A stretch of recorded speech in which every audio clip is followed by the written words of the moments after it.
began in Jerusalem, people are still coming into the city by train, shouting democracy.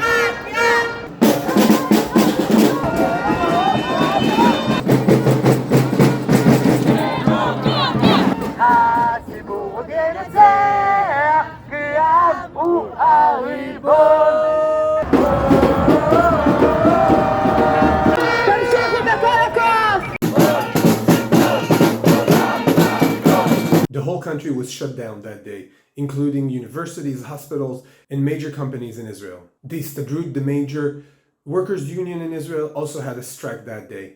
The entire country was literally shut down. After hours that people have been chanting for democracy, Netanyahu still hasn't stopped the legislation. He hasn't made an announcement that he said he would make this morning, and it seems like he's waiting for what's happening tonight. What's happening tonight is that they're trying to bring out the pro-reform protesters, and right now there seem to be a lot of call for violence, and the police is expecting clashes.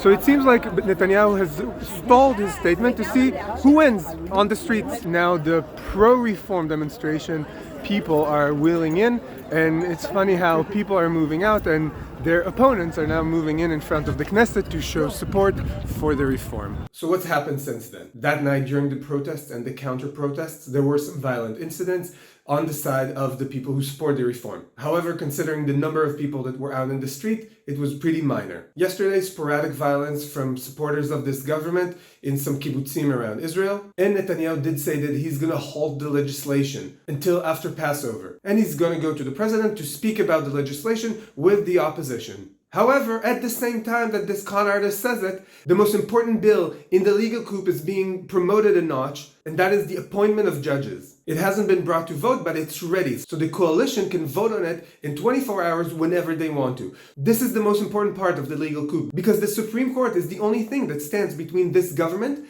and the dictatorship. And once they have their own judges in the Supreme Court, this is it, game over. They can pass whatever legislation they want. So some protest organizations have said that they will stop the protest and they will give this a chance. On the other hand, many protest organizations see through these lies and the protest is brought down a notch. However, it still continues. We now know for certain that Netanyahu is completely hysterical. He's only putting out fires. There's absolutely no plan. He just keeps reacting to what's happening. So every day he has multiple fires and he keeps finding anecdotal solutions. But we're gonna keep one fire turned on the whole time, so he's absolutely certain that we're not going anywhere and that he cannot talk his way into a dictatorship.